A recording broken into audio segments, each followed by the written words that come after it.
Hello, everyone, and welcome to This Week in Hospitality Marketing live show number 432. I am your host, Loren Gray. Thank you so much for joining us. If you're joining us on our TV station, the Hospitality Channel, thank you for watching it on Google, Roku, Amazon, Apple, any smart TV like LG or Samsung. Just look for the Hospitality Channel, load it, and the show is always on the free side. We do have a paid gateway for a whole lot more other content, but the show's always on the free side. For those of us watching us on the restreamings of Facebook pages of many associations and businesses and so forth, thank you so much for doing that. YouTube channel, same thing, same roster of people plus some other sums. LinkedIn is only on my profile, so hopefully we are friends and connected on LinkedIn. If not, please do so. Happy to join anybody that watches the show. And what am I missing? Oh, Twitch, if you're use Gaming Council for media, and X, formerly Twitter, we broadcast live on there as well. So with all of that predication as to where we are, let's get started as to why we are. Our topic today is most of our topics usually breed out of fact of one is our hospitality marketing club, which is our club of hospitality marketers, is a closed club for those who are already doing the business as marketers in hospitality. We talk about a lot of topics and so forth, and recently a couple of conversations came up about data sourcing. Now, we have spent a very large amount of time talking about GA4, obviously, in your own metrics and your own website traffic and all the things that you can do with the traffic that you are getting. But questions come like, so if you're approaching a new market, or you're taking on a new client, or you have a hotel that is in a market that you are having done anything else before, where do you start? How do you get information that is helpful and useful for your marketing strategy? So our topic today is where to find marketing data. Old school. I know it is a wonderful benefit to have been in this industry for so long that I can remember back before we had the level of engagement with digital marketing, actually before we even had digital marketing at all, where billboards, radio, TV, printed flyers, newspaper articles, magazine articles, airplane magazines, that was the modem of communication for content. And a lot of what you needed to discover about data was traditional. We used to have services called reader board services, where people would walk around to our competitive hotels and see who they had in-house that day for meetings. They would read the boards, reader boards. And then we would know what group business we missed or lost, and we knew whether or not that would change our strategy or how we would communicate. This also goes back to the days that salespeople had a loftier mission because they were really responsible for the outside sourcing of business. Transient business was really relied upon brand contribution and the ability to actively engage in the community. So you were represented when people came into the market. They saw that you were supporting community and so forth. Like, oh, I didn't know there was a XYZ hotel there or whatever. A softball team sponsorships and so forth. I don't know. We're all means of getting our name out into the community, as also ways of making people aware of us. Back in those heady days of limited access, you had limited places to get data. One of the best places was your local Chamber of Commerce. Go in, see what businesses were also signed up with the Chamber of Commerce, see if there was reasons to communicate or reach out to them. For salespeople, it was a big avenue opportunity of looking at what businesses to go and ask if they would like to create a negotiated contract, if they had hotel business that they needed to have room rate for, and so forth. Another item of salespeople that was a high value, which was often the catalyst for why a salesperson was hired, was their Rolodex, an old technique of things where your business cards were either stapled to it or handwritten onto little index cards that were on a carousel. And that was your contacts. And believe me, salespeople walked out the door with them. That was their asset. If they walked in the door with it, they brought a whole new bevy of potential people that they would be doing business with for their new hotel. So a lot of times people were brought into sales teams primarily about who they knew. Go figure. I should drink that with the left side logoed. Our holographic logo, actually. So anyways, going to getting data. Now, obviously, if you inherit a site and you have the metrics that are there, depending on how well they track their metrics, and we've gone, and like I said, many conversations about that, you have a good sense of who has been engaging with your website to some degree, and you have some data and so forth. And in our now current age of GA4, demographic data is thin pickings and not really super accurate. As we've discussed, Google tends to fractionally go over sampling percentages. Um, and so the data is very sampled, it's very circumstantial. It's certainly not what I would consider lean on data when it comes to demographics. It's meant to give you a taste of some of the indications of the demographics that are engaging with your website. That's not the real purpose of GA4 anymore, or analytics from Google. It's, as we've said before, it's customer content generation, customer audience generation, building audiences of what they do on your website. But again, going back to the core question of what do you do if you don't have this data? What if you need to understand the market? Well, there are some really cool places that still exist for their profound reasons that can give you a tremendous amount of data. Now, if you're approaching taking over a hotel, you're going to talk to people that are leaving, as helpful as they may be. You're going to get whatever data they have. Of course, you're going to have whatever business they were doing, or context of the business they're doing. You hope that gets left behind. Sadly, when you're deflagging or reflagging, that data goes with the brand. They consider it their data. So all of their list of group businesses they do and everything, their contact, and he walks out the door with the brand, should that be the choice of the ownership that's taking it over. But there are still other traditional sources of data that are profoundly valuable for a marketing perspective. Getting a lay of the land, understanding the destination, understanding who comes to the destination, when did they come to the destination, what types of people come to the destination. So we've already mentioned the Chamber of Commerce is a great source. Well, they are more than just a bulletin board of businesses that have decided to pay money to say they're part of the Chamber of Commerce.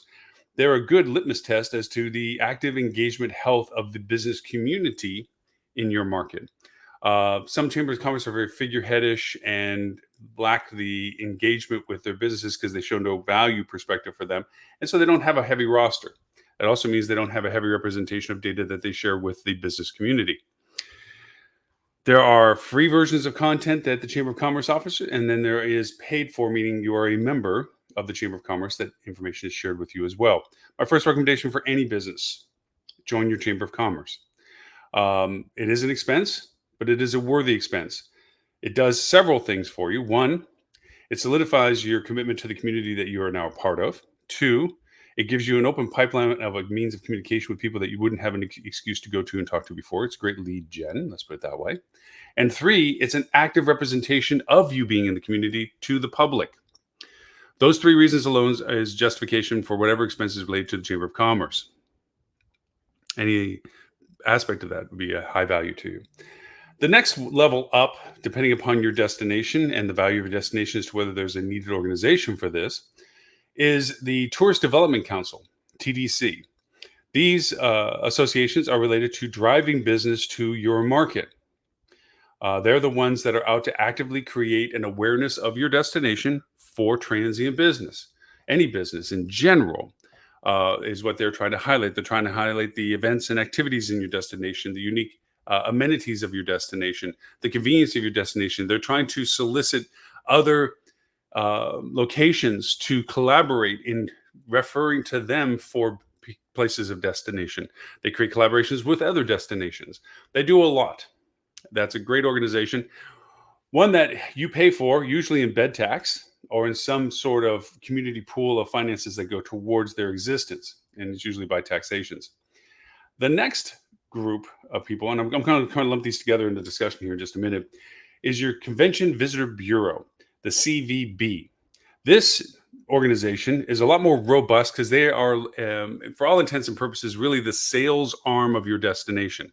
They're out there trying to garner group business or convention businesses to your market. They're trying to highlight the value proposition of bringing in larger groups for venues that you may have in your destination market so that you can benefit from the influx of people for a particular event or conference. For that reason, they do a tremendous amount of research as well. The TDC and the CVB do great research on identifying data. Now, I've seen great CVBs, I've seen good CVBs, I've seen average CVBs, and I've seen bad CVBs. CVBs, in my perspective, tend to go through a life cycle. They have the wherefore to be very good, depending upon who's engaged with them, who's in charge of them, who's in their team, how it operates like any good business. Good leadership creates good business. And then I've seen CVBs begin to falter as those great people get recognized by other CVBs and they're acquired. Their replacement may not be as fluent in what they were responsible for as the previous person, and they begin to falter, especially if their senior leadership begins to leave and the change of the leadership changes the perspective and goals of the TDC or the CVB. Then all of a sudden they turn into a good CVB, average CVB. I've seen CVBs go from great to bad in one stroke by depending on who was sitting in the lead chair. Sadly, they are all reliant on the monies that are given to them via taxation, bed tax, and so forth, to outwardly pursue group business for your destination, as we said. For that reason, they do a lot of data collection to validate their sales pitches. Why the choice that they are offering is the better choice in consideration to potential group businesses and conferences. What are the things that make the destination so valuable for getting groups and people there? And for this reason, they have a lot of demographic data, demand traffic data, because what they can do that you can't as an individual hotel is go to all of the hotels that are providing money to them for bed tax and literally find out information from them that they can aggregate, anonymize it, so you don't know that Bob's Hotel A had certain occupancies or what have you, but the data is generalized, saying, okay, we have a total inventory of X in our market at these tiers. We have X amount of hotel rooms at luxury level. We have X amount of rooms at above mid. We have below mid, whatever. We have these many hotels. And from that, they can begin to tell you data associated with the demands of people wanting to come to the market. So too with the TDC. They work very lockstep together as to this data. Why am I touting all these for data sources? Because, as I mentioned earlier, there's the free version of content, and then there's the paid version. Now, with the TDC and the CVB, they have to consistently show why and how they're spending the taxpayer money. They have to validate their existence in productivity of how much business they drive, and productivity in what information they're sharing to help all the businesses thrive. So there is a lot of information that's generally consistently offered by the CVBs and TDCs to its constituents, the hotels in the industry and so forth, to let them know what they know, their demographics, their seasonal demands, their information related to durations of flights, their sources of business markets. There's a whole lot of data that they willingly offer to tell you more about their destination, not just to the benefit of the hotels and businesses in their destination, but to those people interested in coming to the destination. For that reason, it's a fount of information as a cold start to your research to a market. It is a part of my direct first steps when taking over either a new client or being responsible for a new hotel in a new market. That's one of my go-to sources is what's the TDC data? What do they have? Do they have a TDC that represents them? If so, how much? Sometimes TDCs encapsulate a larger area, more of a destination region than a particular township or destination in particular. Whatever data they have, I want to have it. They'll tell me trends. They'll tell me traffic. They'll tell me demographics. They'll tell me tons of information about ways that I can better understand who I'm potentially going to look at marketing. Now, we'll talk about the next step with that in just a second. We don't take it at all face value. We take it as a source of data. With the chamber, there is the paid and the free version. The paid version usually will get you better, more specific data. The free version tends to give you more of older data. Useful, but not necessarily the most recent data. But it is still helpful.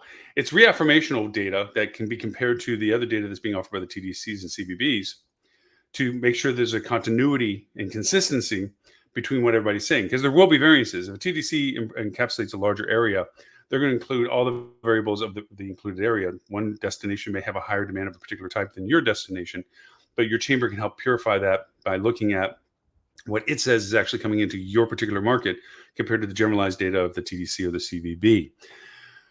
For that reason, it's a good litmus test to have. And if you do already have the option or the influence to have them join the chamber, then asking for access to the data that then is provided to you is also incredibly helpful. It's more recent data. What are some other sources of data and that you can use to begin to aggregate your perspective analysis, which is what I really call the first step? You sit back with a big whiteboard that's all clean of stuff, and you start sticking up stuff that you find and know. It's not necessarily in a structured content, it's just sources of data. Like, do we know this? Do we know this? Do we know this? And one of them is your airport that feeds your market. Now, you may be fortunate enough to have an airport actually in your market, but more than likely, unless you're in one of those designated areas, you will have an airport that services your market. There has been a huge transition in the industry recently with the lack of pilots, that there has been a lot of regional airports, smaller ones, that have lost their carrier services because of lack of traffic and the need of the pilots to be trained upwards to larger aircraft. And so we're seeing that in the news persistently now, that these really pretty well-funded, brand new looking airports in what used to be regional demand markets have no carriers going to them that warrant the investment of the airport. Um, it's a shame. It's fun to go over and go to these places and see, such and such international airport, and it's like, really? Wow, okay. It's true, because that designation has to maintain a certain structure into it and so forth, so they can get international flights. The problem is there's no international carriers coming to them, and there's no domestic carriers, the large carriers that are feeding them as well. They may get some regional carriers, which usually are great for where they come from and go to, which is you. So those are data aspect, but that's not what we're talking about today. What we're really talking about is the data that the airports can provide you. There is free data, which is helpful, albeit sometimes delayed. It depends on which airport. I've seen airports be right to the last month with data, and I've seen other airports where they're last year's data. It really depends on the aggressiveness of the airport sharing the data. I don't think there's a hard and steadfast rule as to the limitations of when they do or don't share data, but I do see a contrast as some airports offering incredibly relevant current data and other airports offering a relatively obscure, generalized, older data. So you really have to go look and see what they have to offer. But the value of the data from the airports is it gives you lift. Now, if anybody's had properties in the Caribbean islands or any place that the airlift is the traffic to you, that is the lifeline of your dependence on how many people are going to land on your island. So there's a whole nother perspective we can talk about island focus with airlift. Not necessarily for this conversation, just to know in general, the data that an airport can provide you, where the flights are coming from, where the flights are going to, how often can somebody get from certain places to you. There's a whole amount of data there. Now, there's an advanced way of doing this, and we've talked about it in a previous show with APIs. And we're going to talk about some APIs today too, where you can get airlift data via API, where you can literally go to services that will give you the amount of the types of planes, the amount of seats on those planes, the amount that they were filled on those planes, and their flight schedules and frequencies and everything else, so you can calculate actual airlift from different markets. There's a caveat with the airlift data, which we'll get to when we start talking about the APIs. So we've talked about Chamber of Commerce. We've talked about TDCs, Tourist Development Councils. We talked about CVBs, Convention Visitor Bureaus, as great sources of data. We've also talked about whatever you inherited from the property that you're stepping into, and if from a new marketer's perspective for a new client, whatever data that the hotel, that business that you're taking over can share with you of their historicals and so forth, and of course their web traffic and so forth. So this is the accumulation of the kind of old school data sources that can be used. Now, stepping a little bit towards the digital side of things, other than the website content or website analytics, is you can go and do some very general, broad-brushed sources of data. One of the easiest, fastest fish in a barrel kind of ones is Google Trends. It's one of the ones that I go to just to understand what kind of level of engagement goes to the destination. You can simply go to Google Trends, put in your destination, and see how many people are looking for it. Then you can start getting it out to like, okay, so this is all the traffic of people looking for this destination. And it'll give you some suggestions. Sometimes you discover through it that there are certain events or certain times of year, because of certain things, Christmas or whatever, holidays perhaps, maybe, that there's a different demand cycle. And it'll show you that there's options to what you've asked to look at. I would then place against it, and I usually do, hotels in kind of thing, so that you can see how much traffic people are looking for hotels when they're also looking for the destination. How relevant is it to one or the other? Like, okay, this is all the people looking for this destination. How many of those people are looking for hotels? And you can break it down from there based on the suggestions as to if there's other things that would warrant or should warrant your attention. And again, going back to that whiteboard discussion, You stick them up. These are things we found from this, just general things. Okay, here's our information from the CVB. Here's our information from the TDC. You make this loose file, our sticky pins as our sticky notes on a whiteboard of data that you're finding. We tend to find that people come during these times. We tend to find that these are the families that come. This is the type of the income they come. This is how long they stay. This is usually ADR in the market. And you begin to just aggregate this data. You're not making comparisons or contrasts quite yet. You're just getting the data together with similar KPIs. Occupancy is a good one. Demographics is a good one. Feeder markets is a good one. Business cycles is a good one. These are kind of common themes in your data collection from these sources. And you put them all together. Now, I wouldn't say that we've exhausted the old school data, but we've certainly tapped into its largest resources. There are a tremendous amount of other resources to do, but let's get into some of the next step resource gatherings that you can do. The next is to see what data can be gotten from sources that are relevant to the old school data you got to, like airlift. Some other ones that are of interest that most people don't often think of first and directly is weather. How much does the weather affect the demand to business? Obviously, those that have winter cycle have a impact on their demand. One market might be where it goes dead and quiet because it's wintertime. Other markets go incredibly alive in demand because it's wintertime. Think Vail and Aspen when you do that. So for those reasons, you look at the weather. Now, APIs,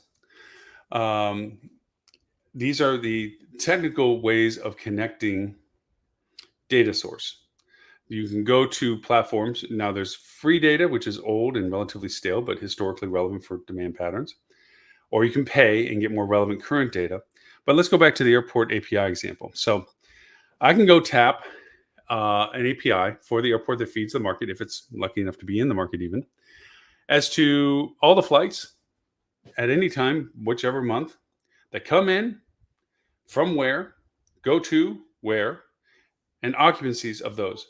Now, you can go to your airport, which I should say, there's the general information, and then there is the information that you can look particularly for. And what I mean by that is I'm looking for markets that we consistently have a direct flight to. I'm looking for how much of our traffic goes to a hub like Atlanta or Miami or Chicago, or because our airline systems, except for Southwest, operates on a hub system where you might be in a region that feeds to the hub and the hub goes somewhere, which also means people coming from the hub come to you. That's when you begin to look at how many people fly from the hub, and then you determine with other data where they came from to get to the hub to get to you. But anyway, so you have this API that you're plugging in. Now, what do you mean with an API? What do you do with it? Okay. Google Sheets has turned into an incredibly valuable tool. And on the podcast today, we're going to actually talk about an interface that allows you to go just tap APIs. And first off, I must say, I was overwhelmed by the amount of willing open APIs that are out there. I thought I would have to pay for every bit of information that I wanted. And instead, I found out there was a tremendous amount of information willingly given, weather being one of them. And we'll get to that. Airports, they know that they have as a payable asset. So they're less likely to give you a lot of free data. Usually you get that from your airport directly as a business in that market. They won't give it to you willingly, although I have gone to airport sites and they have willingly had PowerPoint presentations about their historical airlift and carrier lift and value proposition, which is often used by the CVBs, which also has their airport data, and TDCs, who also has the airport data, as a means of showcasing the airport's viability for anybody looking to create events that the airport would be supporting, like flying people in for whatever event you're going to run. These airports that are more willing to do this are the ones that are needing business. They're the ones that are willing to get more information out there to solicit people's interest in using their airport or for the value of the airport. The airports that have plenty of business and are doing business, they don't need the engagement as much. So because of that, they are less gratuitous with their data, let's say. But anyway, so the API, and the API is really just a code sequence. You go to their place where it says, hey, do you want an API? Great. You go to the site and it says, okay, this is the data that we have available, and this is how it's identified. Do you want to connect the API? Yes. Well, you have to then go over and connect the API to a platform that will pull the data over. This platform we're going to talk about today on the podcast, if you're interested in doing this kind of stuff, will do exactly that. You simply take their API key, your API key, you swap it to saying, this is who I am, click, this is who they are, click. And now all of a sudden, you get a Google Sheet that is itemized according to the data fields that they indicated and wrote according to the data particular to whatever, usually dates and versus segments and so forth. And you get all this pile of raw data, which is really neat because then you get to go over and see that everybody's flying in. All the data, the people that are flying in, the carriers that are flying in from and to and where and so forth. And you can begin to create pivot tables easy enough. Pivot tables are pretty much nonstop ones now that you can find them in Excel, you can find them in Google Sheets. You just drop it and say, compare this to this, and it'll change that column for you. The other is that you can create formulas that will take lumps of data and you make conditions saying, if this carrier, okay, by flight lift, if this number is above 60% carrier lift or 80% occupancy for better ways of understanding it, then I want it this color. And then you can see now graphically where more of your lift comes in, more of your lift, more carriers go out and what have you.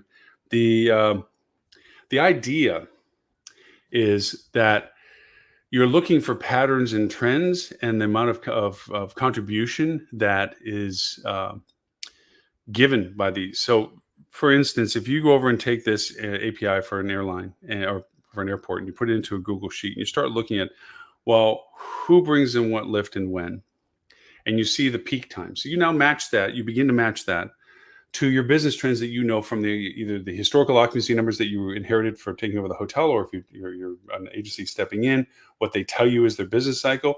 And one of the fun things is just you begin to see when the airlines begin to add more mechanical to the lift to your airport. Airlines are incredibly advanced when it comes to their strategies of allotments and logistics as to where they put multi-million-dollar aircraft for occupancies and so forth. And it's not that when they add more aircraft, that means you're going to get more business.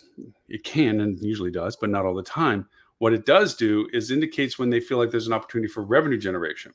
By adding more lift, they can carry more people. They can create demand, which is something we often say can't be done for hotels. They can create demand by adding more lift, because if people see, for instance, more frequency of flights from point A to your point B, that might open up a potential where people that didn't consider coming to you now will from point A.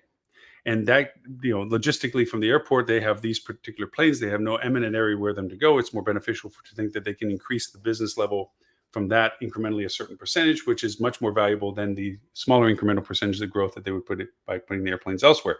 It doesn't mean that they're tapping an unknown resource. They're developing a demand that didn't exist. It's fascinating to watch airlines work when it comes to that control of supply and demand. But anyways, the idea is that you now have cultivated a seed of the difference of data, that now you're looking beyond just the general stats that have been offered by the airport to now more of what the actual numbers are in a way that you can use the numbers. Here's total carrier lift to my market for the month of January. Here's total carrier lift for a month of February. Now you have some sense of sourcing for it. So if you were just to do simple calculations of math, you can go look and say, okay, if we have 10,000 rooms in our market and we have 2,000 people flying in every 72 hours, not that everybody needs a hotel room, but usually 80% or more from flights do need hotel rooms, then where do they stay? And how much of a percentage demand is for that? And which carrier is that? Because then that can change into your marketing strategy of saying, okay, let's go over and help target by saying that anybody that follows American Airlines that lives in geographic A for the month of February looking for hotel rooms, we want to target. Or better yet, anything that engaged with our hotel for the month of February from geographic A, let's make sure they know about flight deals in addition to our hotel deals, which we often do. Why not share the commonality of the information? There's 4 spectrums to travel, as we've always talked about. There's a spectrum of accommodation, spectrum of transportation, spectrum of entertainment, spectrum of food. We can influence all of those by how we contribute to the content to the people that are looking. As they designate what they're willing to spend for accommodations with us or the query about accommodations with us, we can also share with them the other things that they need to consider when it comes to transportation costs. It could be flight prices, it could be, flight deals, it could be gas prices, it could be lots of things. And then food discounts and offers in restaurants, not only that we can offer ourselves if we happen to have a restaurant in our organization, but also restaurants and things surrounding that they shouldn't miss and what kind of prices to expect from that. Entertainment wise, things are tickets and entrance fees, those types of things. The more you can share about those, the more they rely upon you as a source of information, and less necessity for them to keep venturing out and finding more sources of information. They'll still do it. They'll still look for affirmational information. They'll still look at other places out of curiosity and interest. You don't get to harbor them and cage them, but they will come back to you, which is the more important. You tether them. It's not about encapsulating them, capturing them. It's about tethering them, bringing them back to you, because they've now started to equate their trip sourced from your location. That's the value of what a hotel does to anybody traveling. The hotel, wherever anybody stays, is the center of their trip perspective to your destination, because everything revolves about from and to you. The sooner you can establish that, the more you can establish that, the easier it is to have them book with you, regardless of the rate variations that may be between you and your competitors in market. So, going back to the data, the API thing for airlines is very helpful in a lot of ways. If airlines have some aspect, which most in any place does, don't forget also that airports aren't just the major carrier airports that we're familiar with.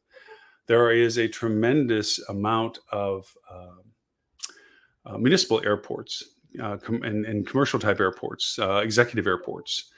These have their own breed of users.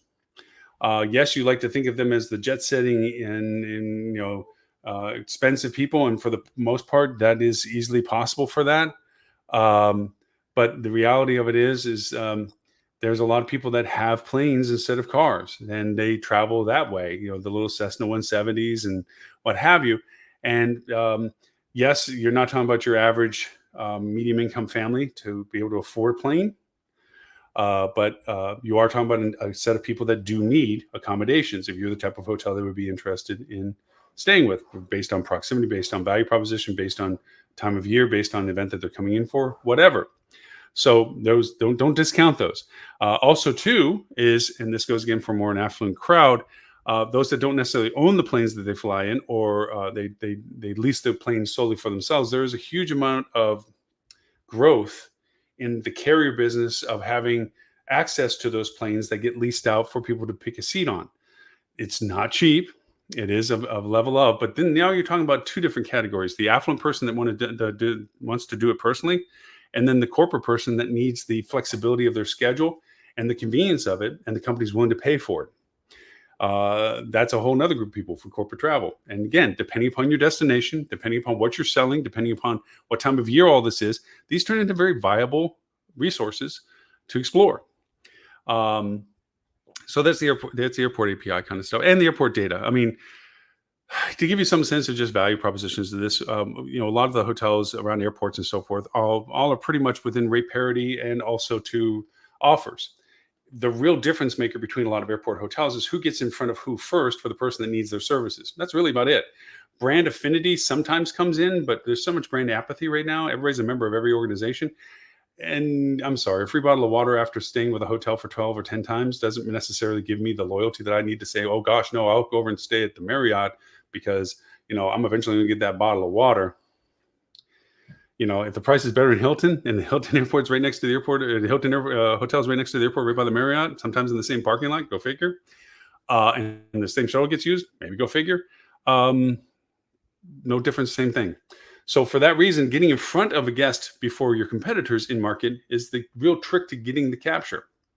So some of the benefits of this is the brands hurt themselves. When you're doing anything about finding out about a hotel, if they offer a park and go or park and fly or whatever their term is for their offer, you basically have to discover which hotels are around the airport, what airport hotels or hotels near the airport X. You get the list and you go through with them, and you go to their website and you see if they show that, yes, we have a Go Park and Fly or Park and Go or whatever, and you go look at it. And this is where they fall down. Most of the brands don't give enough space to the hotel to describe the terms related to the offer. They just simply say they have it. And if you go to the click to book, even there, the limitation of the characters for the actual code of what's being done is limited. And so they don't get to tell you that you can leave your car there for 3 days, or that you can leave it before you leave as long as you stay one night, or you can leave it there as long as you stay the night you get back, or whatever it is. Okay. The terms and conditions.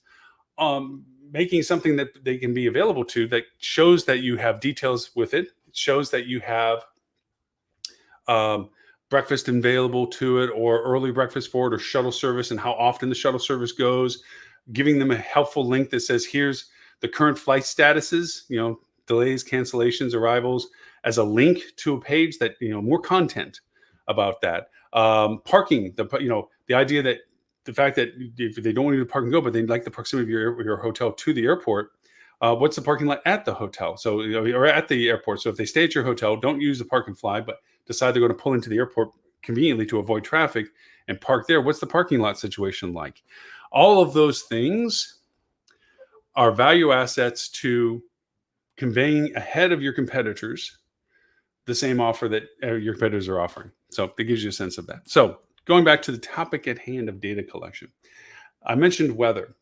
It's funny. I've told people this, and they either look at me like, "Why would you ever do that?" or "We do something like it," or "Yeah, I know what you mean." And that is daily logs. When I was GM of hotels, I would always have a daily log, like a ship's log, captain, stardate, that talked about the day. Just, hey, it was this weather, blah blah blah. We were short one housekeeper. We had a slow return on rooms. We had a backup on arrivals. Whatever the circumstances, and you get to consistent as to things you talk about. So there's consistency of reviewing, like occupancies, ADRs, and end of the days and so forth. You have that kind of general log just for yourself that you can flip through and look at what the day looked like. Groups that were coming in, problems with groups, weather situation, logistics issues, whatever that you had, so that next year, when you're looking at what you're anticipating coming up, you can look back to last year and say, did anything influence it? Like, especially when you look at numbers and say, oh my gosh, we had terrible occupancy last year. We have great occupancy compared to last year. Yeah, last year we had a hurricane coming through at that time and nobody was here. We had to shut down. Those things sometimes get lost, especially when you have a change of the guard and the people that were there then aren't there now. And for that reason, the data gets lost. Well, a log is nice. Well, weather is one of those. We know weather influences a tremendous amount of the business cycle that we have. If the weather is predicated to be bad for an arrival, we see cancellations, especially if we're a transient destination that is reliant upon what people do once they're here. If you have a beach resort and people come to the beach resort only to have a nasty storm and rain the whole time they're there, likelihood is in the cancellation window, they'll cancel unless they're too obligated, like they already have the flight tickets and what have you. And at that point, they're in for a penny, in for a pound. But for those drive market people that have options, they'll hopefully reschedule it, but most likely at least cancel it. Weather has a huge influence.